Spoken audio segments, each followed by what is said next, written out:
Amém, gente? Amém. Vieram os 2 anos a Sodoma à tarde, e estava Ló sentado à porta de Sodoma. E vendo-os, Ló levantou-se a seu encontro, inclinou-se com o rosto à terra, e disse: Eis agora, meus senhores, entrai e peço-vos em casa do vosso servo, e passai nela a noite, lavai os vossos pés, e de madrugada vos levantareis, e ireis vosso caminho.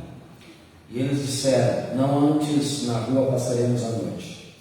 E porfiou com eles muito, e vieram com ele, entraram em sua casa, e fez-lhes banquete, e cozeu bolo sem levedura, e comeram. E antes que se deitasse, cercaram a casa os varões daquela cidade, os varões de Sodoma, desde o moço até o velho, todo o povo de todos os bairros. E chamaram a Ló e disseram-lhe: Onde estão os varões que a ti vieram nesta noite? Traze-os fora a nós, para que os conheçamos. Então saiu Ló a eles à porta, e fechou a porta atrás de si. E disse: Meus irmãos, rogo-vos que não façais mal. Eis aqui 2 filhas, tenho que ainda não conhecer o varão. Fora vou-las trarei, e fareis delas como bom for nos vossos olhos. Somente nada façais a estes varões, porque por isso vieram a sombra do meu telhado. Eles, porém, disseram: Sai daí, disseram mais. Como estrangeiro, este indivíduo veio aqui habitar e quereria ser juiz em tudo. Agora te faremos mais mal a ti do que a eles. E arremessaram-se sobre o varão, sobre Ló, e aproximaram-se para arrombar a porta. Aqueles varões, porém, estenderam a sua mão e fizeram entrar a Ló consigo na casa e fecharam a porta. E feriram de cegueira os varões que estavam à porta da casa, desde o menor até o maior, de maneira que se cansaram para achar a porta. Então disseram aqueles varões a Ló: Tem alguém mais aqui? Teu genro, teus filhos e tuas filhas, e todos quantos tens nessa cidade, tira-os fora desse lugar. Porque nós vamos destruir este lugar, porque o seu clamor tem engrossado diante da face do Senhor, e o Senhor nos enviou a destruí-lo. Então saiu Ló e falou a seus genros, aos que haviam de tomar as suas filhas, e disse: Levantai-vos, saí desse lugar, porque o Senhor há de destruir a cidade. Foi tido, porém, por zombador aos olhos de seus genros. E ao amanhecer os anjos apertaram com Ló, dizendo: Levanta-te, toma tua mulher e tuas 2 filhas que aqui estão, para que não pereças na injustiça desta cidade. Ele, porém, demorava-se, e aqueles varões lhe pegaram pela mão, e pela mão de sua mulher, e pela mão de suas 2 filhas, sendo-lhe o Senhor misericordioso, e tiraram-no e puseram-no fora da cidade. E aconteceu que, tirando-os fora, disse: Escapa-te por tua vida, não olhes para trás de ti, e não pares em toda esta campina. Escapa lá para o monte, para que não pereças. E Ló disse: Assim não, Senhor. Eis que agora o teu servo tem achado graça aos teus olhos, e engrandeceste a tua misericórdia que a mim me fizeste, para guardar a minha alma em vida, mas não posso escapar no monte, pois que tenho medo que me apanhe este mal e eu morra. Diz: agora aquela cidade está perto, para fugir para lá, e é pequena. Ora, para ali me escaparei, não é pequena, para que a minha alma viva. E disse: Eis aqui, tenho-te aceitado também neste negócio, para não derribar esta cidade de que falaste. Apressa-te, escapa-te para ali, porque nada poderei fazer, enquanto não tiveres ali chegado. Por isso chamou o nome da cidade Zoar. Saiu o sol sobre a terra, quando Ló entrou em Zoar. Então o Senhor fez chover enxofre e fogo do Senhor desde o céu sobre Sodoma e Gomorra. E derrubou aquelas cidades e toda aquela campina, e todos os moradores daquelas cidades, e o que nascia da terra. E a mulher de Ló olhou para trás e ficou convertida numa estátua de sal. E Abraão levantou-se aquela mesma manhã de madrugada e foi para aquele lugar onde estivera diante da face do Senhor. E olhou para Sodoma e Gomorra, e para toda a terra da campina. E viu, e eis que o fumo da terra subia como o fumo de uma fornalha. E aconteceu que, destruindo Deus as cidades da campina, Deus se lembrou de Abraão e tirou a Ló do meio da destruição, derribando aquelas cidades em que Ló habitara. E subiu Ló de Zoar e habitou no monte, e as suas 2 filhas com ele, porque temia habitar em Zoar. E habitou numa caverna, ele e as suas 2 filhas. Então a primogênita disse à menor: Nosso pai já é velho, não há varão na terra que entre a nós, segundo o costume de toda a terra. Vem, demos a beber vinho ao nosso pai, e deitemo-nos com ele, para que em vida conservemos semente do nosso pai. E deram a beber vinho a seu pai naquela noite. Veio a primogênita e deitou-se com seu pai. E não sentiu ele quando ela se deitou, nem quando se levantou. E sucedeu no outro dia que a primogênita disse à menor: Vês aqui, eu já ontem à noite me deitei com meu pai. Demos-lhes a beber vinho também esta noite. E então entra tu, deita-te com ele, para que em vida conservemos semente de nosso pai. E deram a beber vinho a seu pai também naquela noite. E levantou-se a menor e deitou-se com ele. Não sentiu ele quando ela se deitou, nem quando se levantou. E concebeu as duas filhas de Ló, de seu pai. E teve a primogênita um filho, e chamou o seu nome Moabe. Este é o pai dos moabitas até o dia de hoje. E a menor também teve um filho, chamou o seu nome Benani. Este é o pai dos filhos de Amon até o dia de hoje. Amém, igreja? Quem nunca tinha lido um capítulo inteiro da Bíblia, agora leu. Todos nós conhecemos muito bem a história de Sodoma e Gomorra. E contemplamos aqui nesse capítulo Deus tratando com o pecado, Deus tratando com a impiedade, Deus tratando com a iniquidade. Sodoma e Gomorra era um lugar de gente pecaminosa, de gente que não tinha compromisso com Deus. Havia ali muitos tipos de pecados, pecados sexuais. Havia ali uma gente orgulhosa, havia ali uma gente egoísta, havia ali pessoas que verdadeiramente só tinham compromisso com o prazer, com o hedonismo. Nós vemos nesse texto que o Senhor estava querendo tratar com a pecaminosidade. Porque o nosso Deus, amados, Ele é um Deus misericordioso, mas ao mesmo tempo que Ele é misericordioso, Ele é justo. Ele é justo, Ele não se compraz com a iniquidade, Ele não se compraz com a injustiça. E de uma maneira ou outra, Deus sempre tratará, seja com quem for, desde que se quebre as suas leis, desde que se transgrida os seus princípios e os seus valores. Em Sodoma e Gomorra havia muita negociação de princípios, muita quebra de leis, muita idolatria.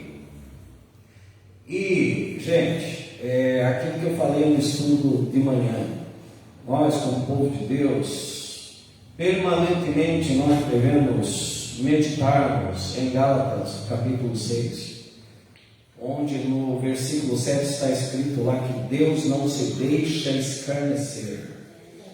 Tudo aquilo que o homem semear, isso ele colherá. Ou de Deus não se zomba, de Deus não se zomba.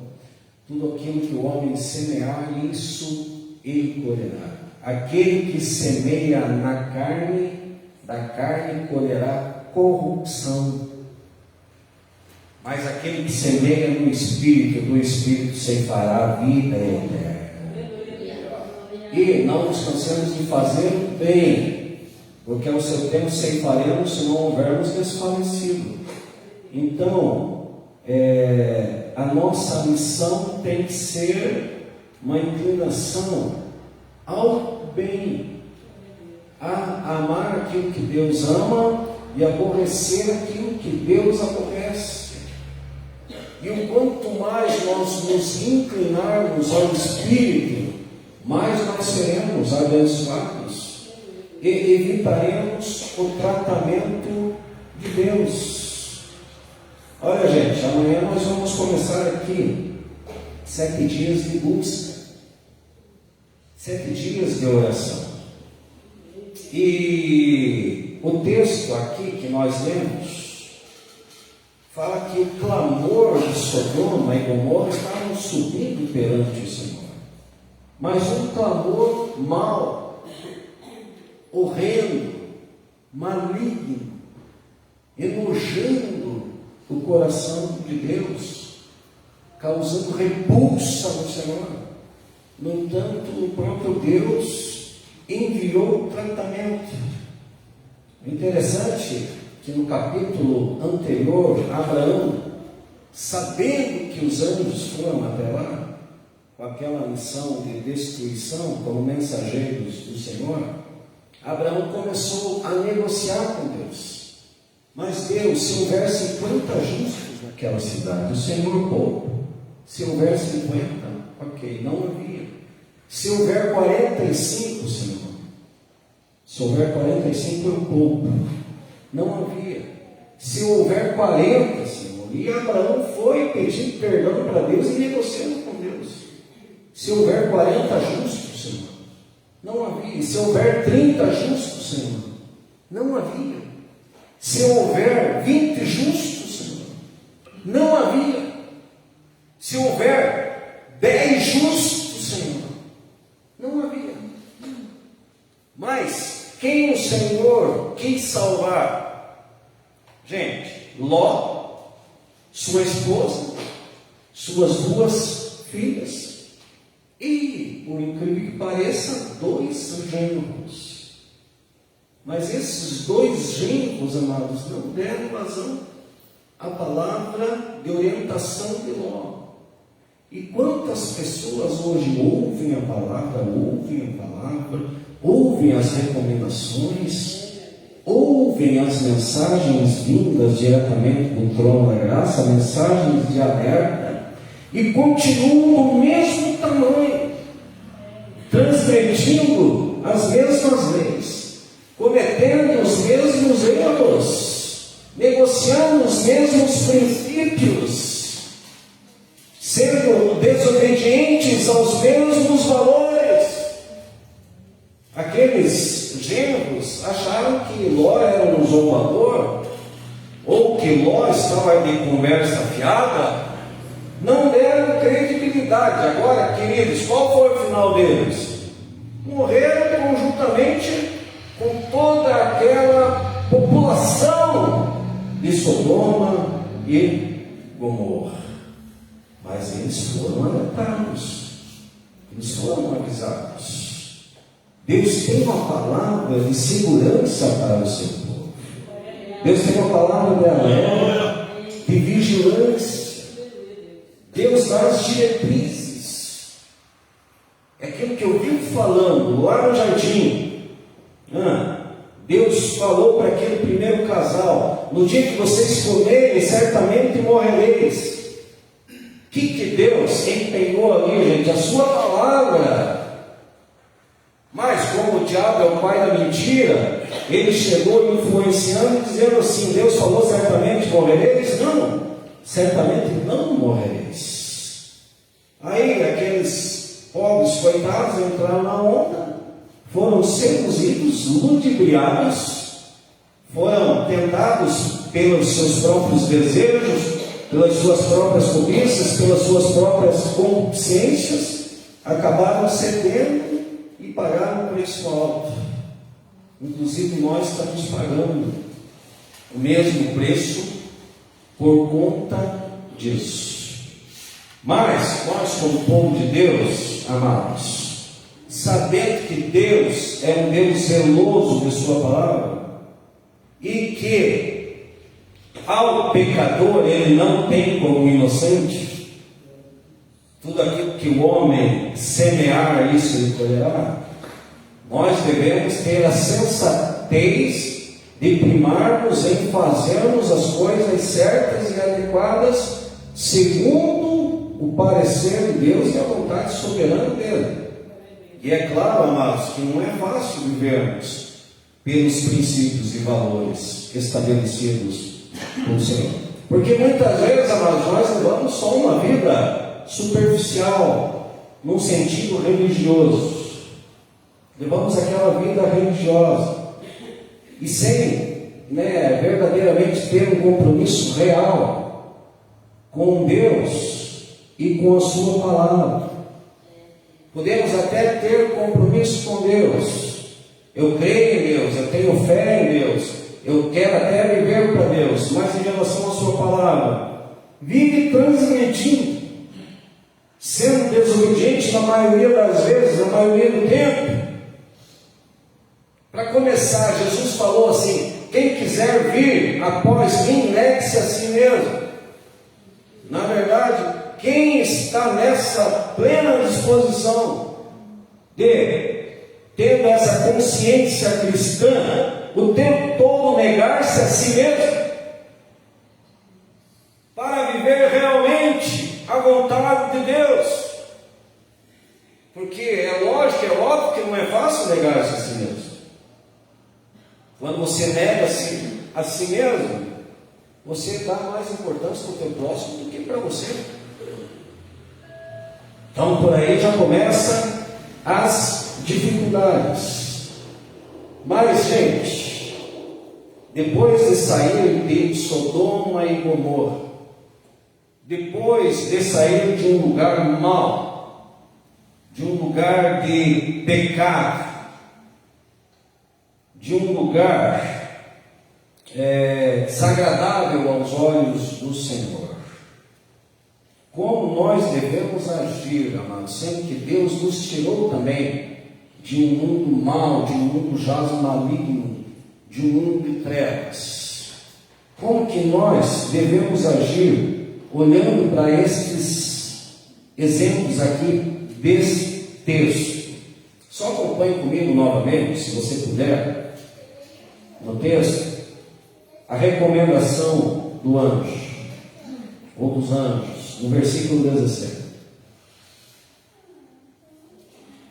Diz assim: e aconteceu que, tirando-os fora, disse: escapa-te por tua vida, não olhes para trás de ti, e não pares em toda esta campina. Escapa lá para o monte, para que não pereças. Escapa lá para o monte, para que não pereças. Qual deve ser o nosso entendimento? A partir do momento que Deus nos tirou de Sodoma e Gomorra, Deus quis evitar a nossa destruição. Porque, amados, se nós estamos aqui, é porque Deus, de alguma maneira, evitou de nós sermos destruídos pelo pecado, pelo diabo, pelo mundo e aquilo que há no mundo. Nós temos uma luta ferrenha contra inimigos potentíssimos. E se nós ainda estamos aqui, amados, por mais de todas as demandas, por mais do peso da batalha, é porque o Senhor tem pelejado por nós. E quem glorifica Ele por nós?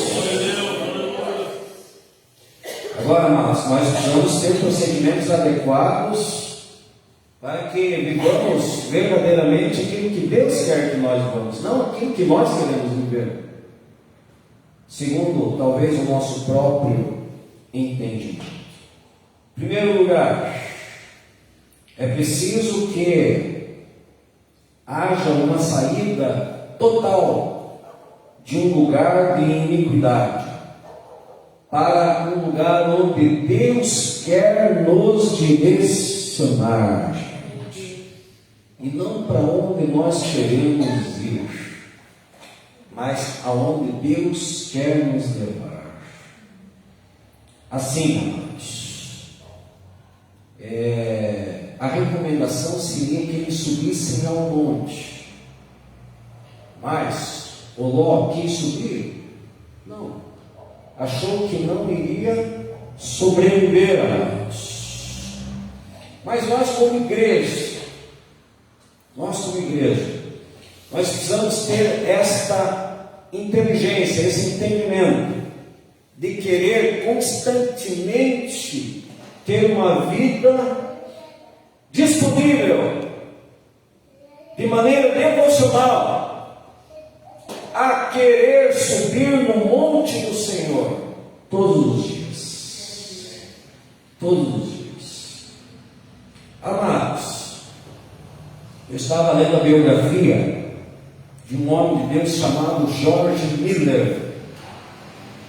E, gente, esse homem, ele decidiu ter uma vida com Deus de verdade. Isso, amados, é fruto da decisão, é fruto da vontade, não é aquela questão, não, se o Espírito Santo me direcionar, para que eu possa me aproximar cada vez mais de Deus, a ponto de um nível mais profundo, ao ponto de uma maior intimidade. Não, isso é uma coisa que cabe a nós querer.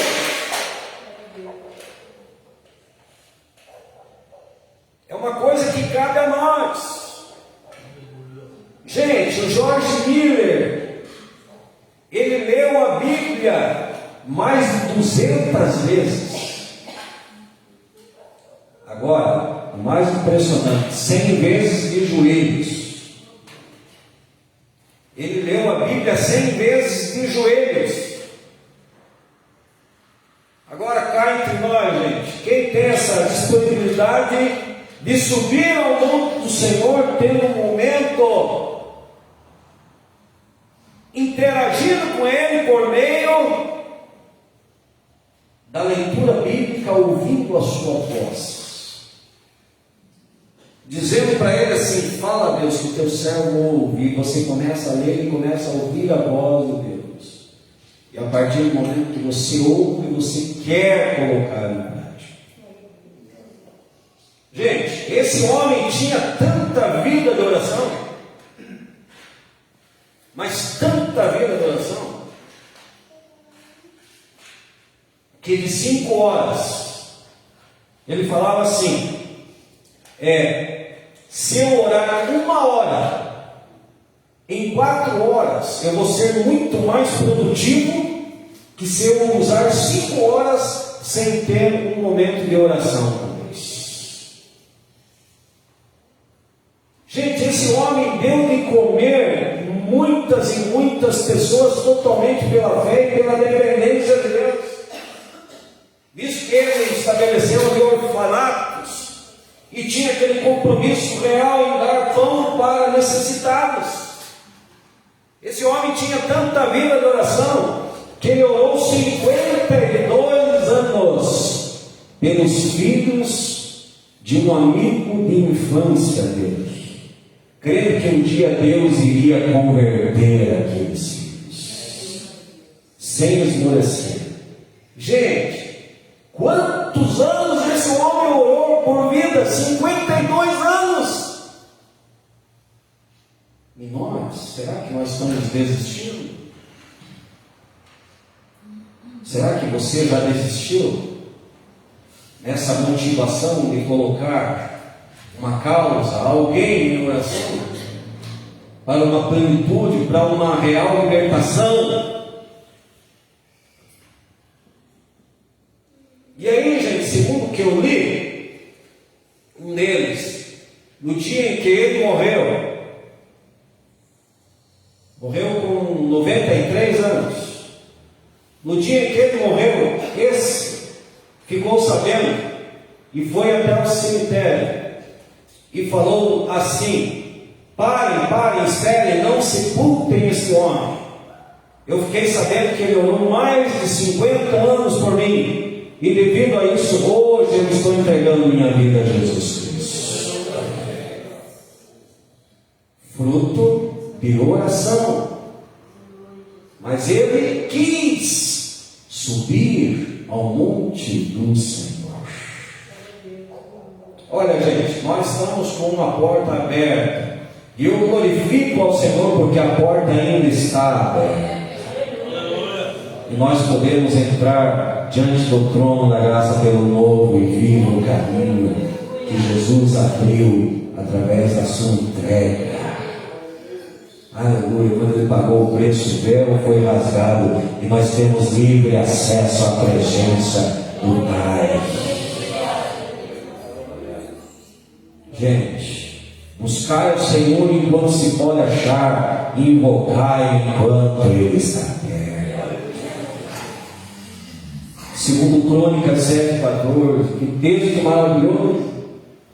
E se o meu povo que se chama pelo meu nome se humilhar e orar, e buscar a minha face, e se converter de seus maus caminhos, eu ouvirei dos céus, perdoarei os seus pecados e sararei a sua terra. Quem deseja a bênção de Deus para a sua vida? Quem não quer ser morto aqui pelo diabo, pelo pecado, pelas trevas, levante suas mãos e glorifique ao Senhor como quem tem dependência total e plena desse Deus vivo. Busca Deus. É um apelo que o Senhor está fazendo. E se meu povo tiver essa motivação, se o meu povo quiser acordar antes das 6 um pouquinho, e vir aqui orar, nem que seja 10, 20, 30 minutinhos, não precisa nem ser 1 hora, eu o virei dos céus. O Senhor está disponível, mas nós, se o anjo falou para Ló, suba para o monte, é para o monte que eu tenho que subir. Eu preciso me empenhar ao máximo. Eu preciso me esforçar. Olha que promessa maravilhosa que o Senhor tem lá em Jeremias 29. Pois eu bem sei os planos que eu tenho acerca de vós, diz o Senhor. Planos de paz e não de mal, para vos dar um futuro e uma esperança. Quem recebe aquilo que vem do coração de Deus, quem recebe aquilo que vem do trono da graça, quem recebe os planos de Deus para a sua vida. Muitas vezes, amados, nós estamos fundamentados nos nossos próprios planos, e os nossos desejos são desejos muitas vezes mesquinhos, miseráveis. Mas o que o Senhor tem para nós é muito mais abrangente, muito mais e mais. Eu gosto muito de Efésios 3,20, onde Paulo falou que o Senhor pode fazer muito mais além daquilo que nós pedimos ou pensamos, segundo o seu poder que opera em nós. Esse poder está operando de uma forma gloriosa aqui nesta noite. Esse poder é o Espírito Santo de Deus. E aquele que tem ouvidos, que ouça o que o Espírito está dizendo à igreja. Pois eu pensei os pensamentos que eu tenho acerca de vós, diz o Senhor, pensamentos de paz e não de mal, para vos dar um futuro e uma esperança. Então ireis e me invocareis e orareis a mim, e eu vos ouvireis, e buscar-me-eis e me achareis, quando me buscardes de todo o vosso coração, e serei achado de vós, diz o Senhor. É necessário nós termos a motivação correta, sairmos de um lugar de trevas, de pecado, de iniquidade, deixarmos os desejos escusos, deixarmos de nos inclinarmos à carne, para começarmos de fato a nos inclinarmos ao Espírito, porque aquele que se inclina à carne pode ser que morra, mas aquele que se inclina ao Espírito tem vida e paz.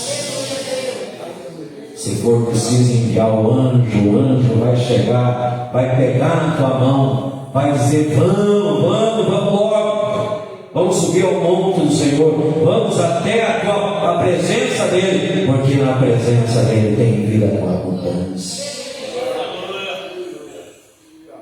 Agora, gente, quem subirá ao monte do Senhor? Quem habitará no lugar santo? aquele que é limpo de mãos, puro de coração, que não jura enganosamente, nem entrega sua alma à vaidade. Não adianta nada querer ser abençoado na presença de Deus, querer ter vida com Deus, querer ter vida devocional com Deus e continuar com as mãos sujas, continuar com o coração impuro, continuar sendo totalmente envolvido e derrotado pela própria vaidade, usando sua boca para o mal, malignamente, porque quem habitará no monte do Senhor? Aqueles dois, os gêneros, supostos gêneros lá, gente, eles não deram crédito a uma palavra de Ló, nem saíram de Sodoma e Gomorra. E qual foi o final deles, amados? Mas, queridos, vamos ler. Abra comigo, já estou quase encerrando. Abra comigo em Tiago, capítulo 4.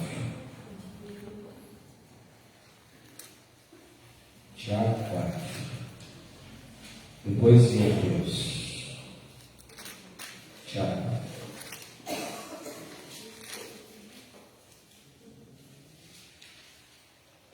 A partir do 8. Diz assim: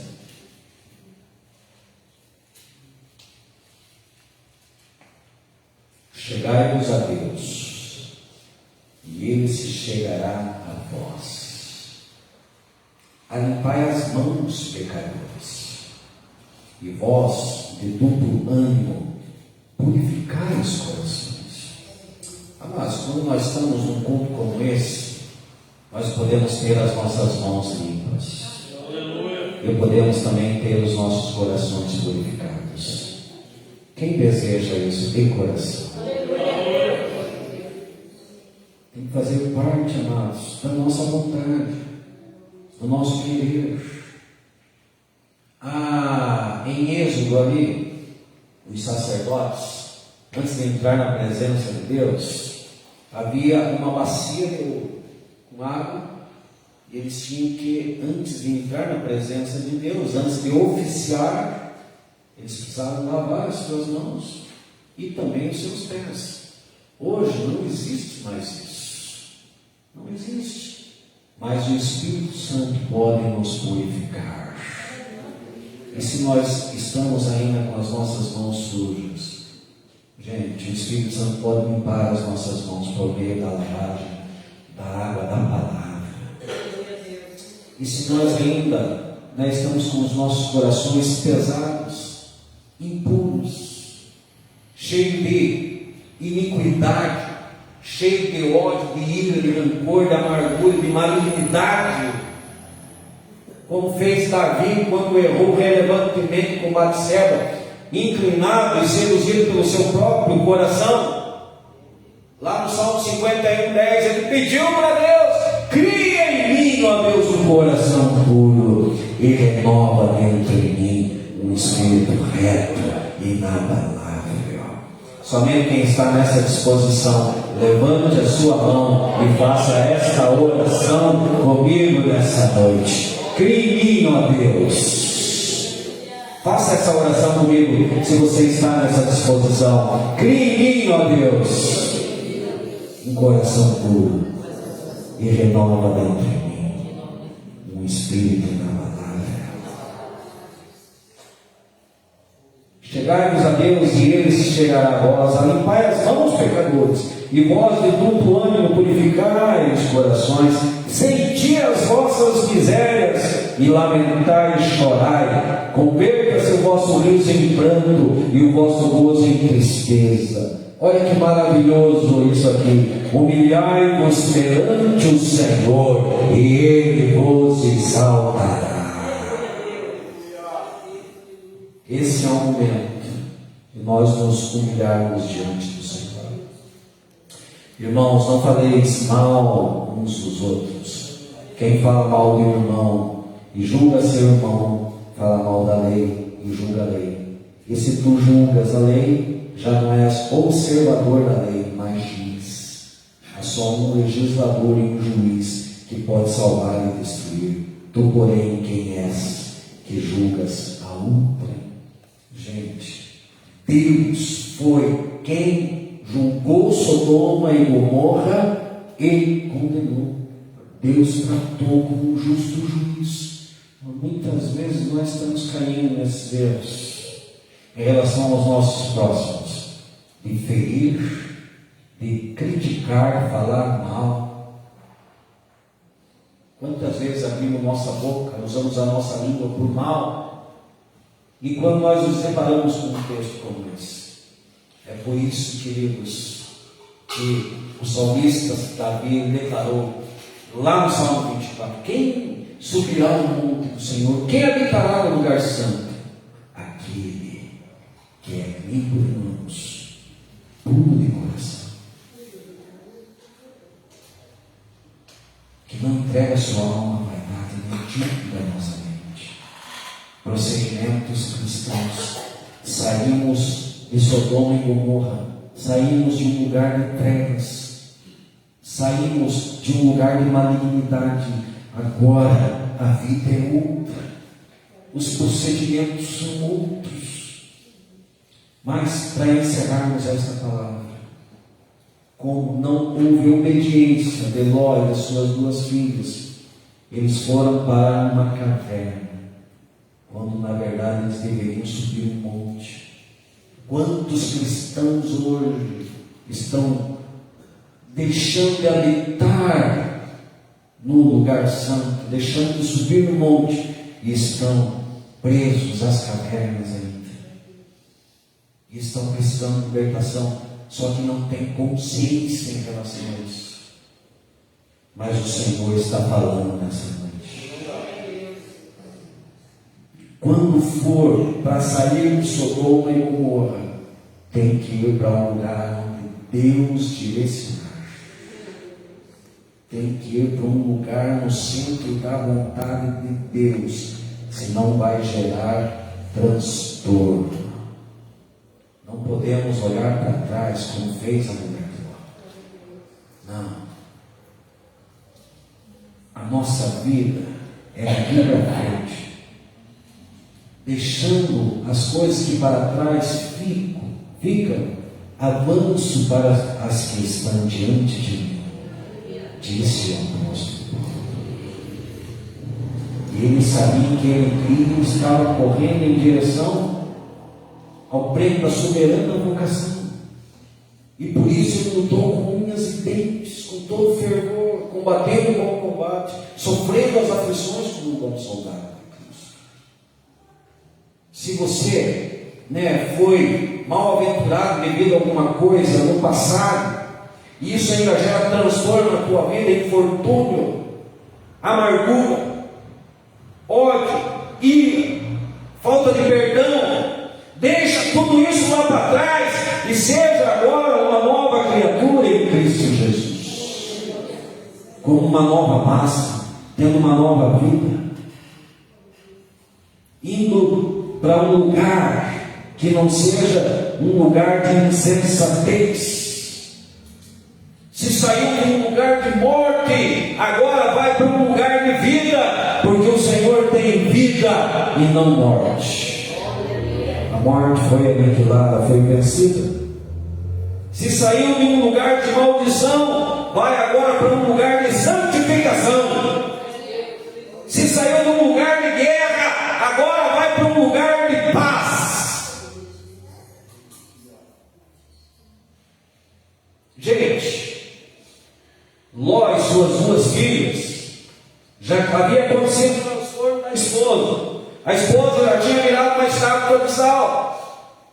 É o fim daqueles que não são obedientes à palavra de Deus. Vocês têm que sair desse lugar e não olhar para trás. Pronto, acabou, chega, basta. Não olha para trás, a coisa é daqui para frente, é a partir de agora. Deus tem grandes bênçãos e grandes vitórias, mas é daqui para frente. Uma nova vida. visão, um novo sonho, um novo projeto, uma nova realidade. Deus conduzindo. Amanhã eu vou vir cedo, porque eu creio que a coisa vai ser diferente. Gente, eu peguei uma esperança tão grande hoje. Confesso a vocês que 51 anos está pesando um pouco nas costas. A falta de cabelo está pesando um pouquinho nas costas. Tantas coisas estão pesando nas costas. Mas depois que eu li a biografia do George Miller, que começou a pregar relevantemente com 69 anos e rodou 42 países pregando, eu acho que ainda tem muita coisa para acontecer na minha vida, assim como tem muita coisa a acontecer na tua vida. Quem crê, somente quem crê e toma posse disso. Você crê que Deus tem algo a mais para você? Que não vai ficar nisso só? Quem crê, glorifica o Senhor. Quem crê que não vai ficar só nisso? Que coisas tremendas e gloriosas ainda vão acontecer na tua vida. Eu creio e tomo posse.